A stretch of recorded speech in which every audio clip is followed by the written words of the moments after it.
Okay, we need to talk about the acidity of alcohols and phenols. If you recall from last semester, um, when we did acid base extraction, we said that there are two functional groups that are acidic enough that they will get completely deprotonated in an aqueous solution if we have a base in there like sodium hydroxide. And those two functional groups, what were they? Which are the two acidic functional groups? Carboxylic acids are the most acidic, and then phenols we said were acidic enough to get completely deprotonated by sodium hydroxide. So if you take a phenol and dump it in water and then add base to it, it completely turns into the conjugate of base. If you put an alcohol in water and add a base to it, it will not be completely deprotonated. So um, beginning of our understanding of the acidity is that that phenols are more acidic than alcohols are. So let's do a quick review here on what uh, acidity means. It's a measure of what it's a measure of. So if you have an acid and you react with water, then the acid loses its proton, forms the conjugate base, and then that proton goes on to water, which was acting as a base, pulling off H plus, and the water becomes H3O. So there's an equilibrium constant there, and so that tells you how far the equilibrium has shifted to the right. So if it's more acidic, then more of this acid will at equilibrium have reacted and converted into its conjugate base. So here we are with our equilibrium equation, products over reactants. The conjugate base is one of the products, and H3O is one of the products, and then divide that by the reactants. And so the reactants are the acid and water is typically the solvent, and that doesn't change in concentration, so that's left out. So this is the equation here for acidity, and Ka is the measure of acidity, and so we have if we have a larger Ka, then that means it is a stronger acid. And for equilibrium constants for organic acids, the Ka is 0.00000000 something. Okay, and so that's not an easy number to work with. And so instead, what we do is we take the negative log of the equilibrium constant and we work with that, and that's the number that we are most familiar with as measures of acidity. So the pKa is the same thing as the negative log. And so we just said the larger the Ka, the stronger the acid. And then if we take the negative log of the Ka, then we get a pKa, and it is the smaller the pKa, the stronger the acid.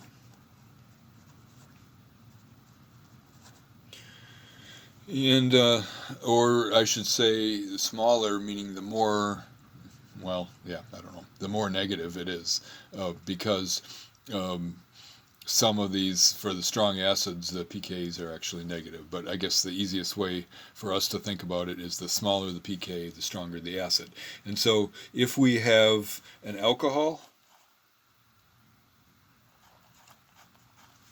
then that alcohol typically has a pKa of around maybe 16 to 18, something like that. And if we have some sort of a phenol, just plain phenol has a pKa of 10. Okay, so recall then that this is a stronger acid than this because it has a smaller pKa. And then remember that each pKa unit is a magnitude,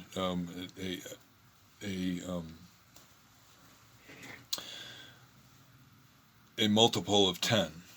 And so as we have, if we compare pKa 16 to pKa 10, then this is 10 to the 6th more times more acidic than this one is. So that, and what is 10 to the 6th? Million, right? So and a phenol is 1,000,000 times more acidic than alcohol. They both have an OH on it, and because of the resonance involved here, that's the reason that the phenols are so much more acidic than alcohols. Okay? So let's look at functional groups, like electron withdrawing groups on alcohols, and see how that affects the acidity. And so these lists here are arranged by increasing acidity, and so if we have an alcohol here on each of these and a 3-carbon chain, as the electron withdrawing group here gets closer to the OH, then it makes it more acidic. So we have what we have here is an inductive effect. And so an electronegative atom has a polar bond. The electrons in that bond are closer to the chlorine than they are the carbon, and so there's a little bit of a negative charge there pulling the electrons there, and when it is 3 carbons away from an OH, it doesn't really affect it at all. And so let's just say no effect on acidity when it's that far away. So it's not on it's not on the alpha carbon, it's not on the beta carbon, it's on the gamma carbon. But once it gets on the beta carbon, it has an influence, and once it is on the alpha carbon, it's a much greater influence. Okay?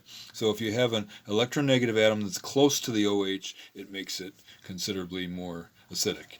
And then obviously, if you have one electron withdrawing group on there, that has less of effect than if you have 2 of them on there, and if you have 3 of them, then it's even more acidic. Okay, so increasing acidity as you are increasing the number of electron withdrawing groups. And the last set here we have a fluorine, which is more electronegative than a chlorine, which is more electronegative than a bromine. So as we go to an atom that is more electronegative, it has a greater effect and it becomes more acidic there.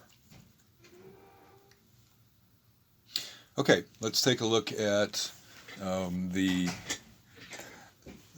why phenols. We said phenols are roughly 1,000,000 times more acidic than alcohols. Why is that? Well, when we deprotonate and we form the conjugate base, that has a negative charge on an oxygen, and with phenols, as we draw these resonance structures like you're used to drawing for electron donating groups on benzene rings, what you see is that negative charge is not stuck on that oxygen. It's spread out between that oxygen and this carbon and this carbon and this carbon. Okay? So that delocalization stabilizes the conjugate base of the acidic alcohol, and if it stabilizes the conjugate base, it favors the conjugate base, and the equilibrium goes more towards the base, meaning that the original alcohol was more acidic.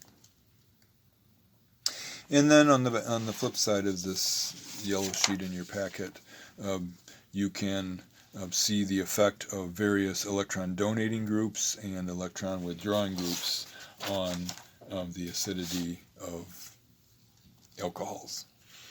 And just real quickly, I mean, you can look over this, but real quickly, if you have an electron withdrawing group, it's pulling electron density away from the alcohol, making it more acidic. If you have an electron donating group, it's pushing electron density towards the alcohol, making it less acidic. So one electron withdrawing group that you might have would be a nitro group. And so if you have phenol, we already said that phenol has a pK of 10. If you put a nitro group that is para to it, then there's direct resonance between the OH and the nitro group, and that makes it 1,000 times more acidic. Okay, 10 to the third times more acidic, going from pK 10 to 7. So what if you put a nitro group in the ortho position in direct resonance with the OH and one in the para position? Another 1,000 times more acidic. And if you put two of them in the ortho position and one in the para position, then you'd expect it to be somewhere close to another 1,000 times more acidic, when that would be 0, but it's actually 0.4. Okay, so huge effect of electron withdrawing groups on the acidity of alcohols. Actually, not as so. Electron withdrawing groups are making, especially if they're in direct resonance, which means they're in the para position or the ortho position compared to the alcohol, have a dramatic effect, and the nitro group has the greatest effect, but up to 1,000 times more acidic for each nitro group that's added in those positions. Okay, so that's your introduction to how to acidity of alcohols and phenols, and how other functional groups affect them.